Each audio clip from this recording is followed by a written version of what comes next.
You've probably heard it said by now that the body keeps the score. But what if a more accurate way to say it is that the body remembers stories? And if you've ever had a lump in your throat when you're trying to have a hard conversation, or tears well up randomly in the middle of a yoga class, or tension in your body that no amount of stretching can seem to release, then you've experienced this. That's your body remembering. That is not random. That is your fascia, your connective tissue, remembering an emotion or trauma or memory from the past. And in this video, I want to help you understand what it means when you hear that your body stores trauma, and how movement and patterns of rest can help you free what you've been holding for too long.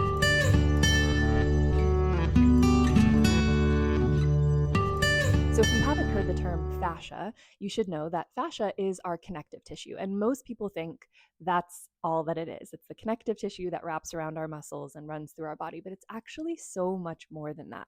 It is living tissue that is innervated. It's full of nerve endings that are constantly sending signals to your brain about whether you feel safe or not.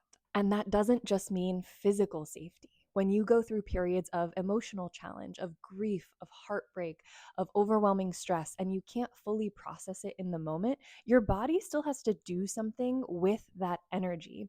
And so instead of getting to complete the cycle, it holds, it contracts, it grips, it protects. And that is how you end up in patterns of chronic pain, of numbness, of feeling dysregulated, because your body is still holding on to an old story that it never got to fully process. That protective response lives in your fascia, that connective tissue that runs all throughout the body and is wrapped up by your nervous system. That is where you'll experience those patterns of chronic tension. You feel that clenching in your jaw, or the rounding in your shoulders, or the feeling in your belly that feels like a heaviness that's always there, the tension in your neck that's always there, no matter how much you de-stress or try to calm yourself. That is your fascia communicating to you where there are unprocessed stress responses living in your body. That subtle unconscious tension that you carry every day isn't just random posture, it's memory. So rather than thinking of fascia like most people do, which is relating it more to muscle tissue and thinking of it as something we need to stretch, I want you to begin to think of fascia as the fabric of your emotional life. When a difficult experience happens and your body isn't able to fully discharge the emotion, the energy stays bound. Your fascia becomes denser, less hydrated, more constricted, more sticky. It's why you can feel that sense of like achy, stiff, sticky feeling in your body, even if you're a really active person. And that's why when you have a history of trauma, it can even feel like stiffness, heaviness, like being trapped in your own body. It's not just in your head. It's your body waiting for permission to be able to let go, to be able to complete the cycle of what wasn't released in the past. And this is where somatic practice becomes such a powerful tool, because it's not movement for the sake of working out or exercise or performance or even aesthetics of what your body looks like.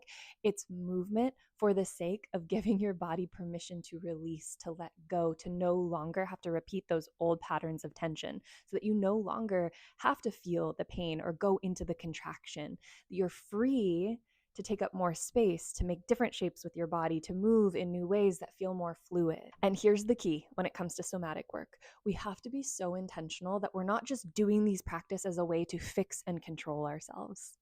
It can be so tempting to just want the best tool to fix your emotions, to fix whatever is wrong with you, and then feel better and have that be the end goal. But when we are approaching our bodies from a place of control, we will never get into healthy relationship with the body. It has to be a two-way street, two-way pathway of communication.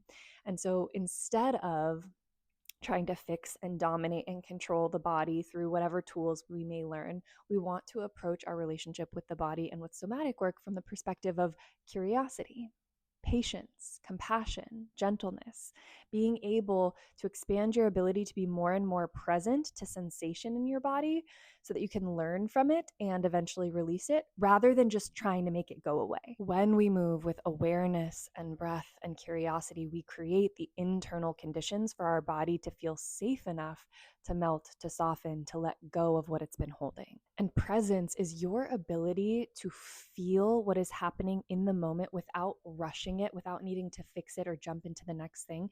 And that is precisely what signals to your nervous system that you are safe enough, that you have the capacity to be with it and create those conditions to release it. That's what creates change and transformation in the body. And that's what it means to move trauma through the body. It's not always this big, dramatic, cathartic release. It's often much more subtle. The more slowly we move, the less we do, the more we're able to attune on a very subtle, nuanced level to the little parts of our body and our fascia that have been holding and gripping and contracting, the more we'll be able to facilitate release. So it's not the big screaming rage rituals or big cathartic, overwhelming breath work that often creates the biggest change in the body. It's slowing down. And the truth is, when we're talking about creating change and healing through our fascia, it's not as physical and tangible as most people make it out to be, and we would like it to be, because again, we want a very linear, clear A plus B equals C result. But working with our fascia is actually much more symbolic because it is that emotional fabric of our inner world. It's not always if you do this exact stretch or this exact movement, then you're going to release this pain.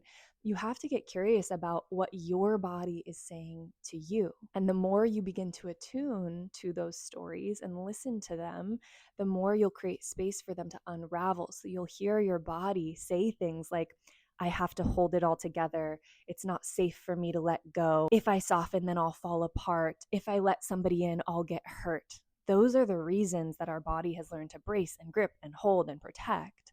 And those are the stories that get to be worked through. It's not just the physical tissue that needs to change, it is the emotional energy beneath that tissue as well. And truly, every time you choose to slow down, every time you choose to stay with sensation, every time you choose to breathe through discomfort rather than running from it or numbing from it or reaching for a tool to fix it right away, every time you attune, you are rewriting those stories.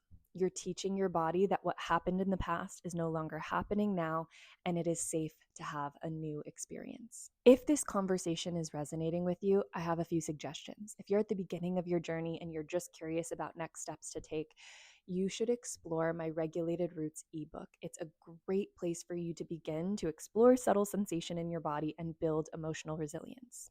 If you're somebody who is wanting to take your journey much further, maybe you've been doing this work for a long time and you want to deepen your own practice or even begin to teach these tools to others and help hold healing spaces for other people, I highly recommend you check out my 2026 Somatic Yoga Teacher Training. You're going to get dual certifications as a somatic yoga teacher and a somatic facilitator, and you're going to learn so much about nervous system regulation, emotional resilience, and the movement patterns that can help us release that tension that's stored in our fascia. This training is for current teachers, healers, and practitioners, or anybody who is just curious to learn more and deepen their embodied wisdom of the nervous system and understanding the mind-body connection.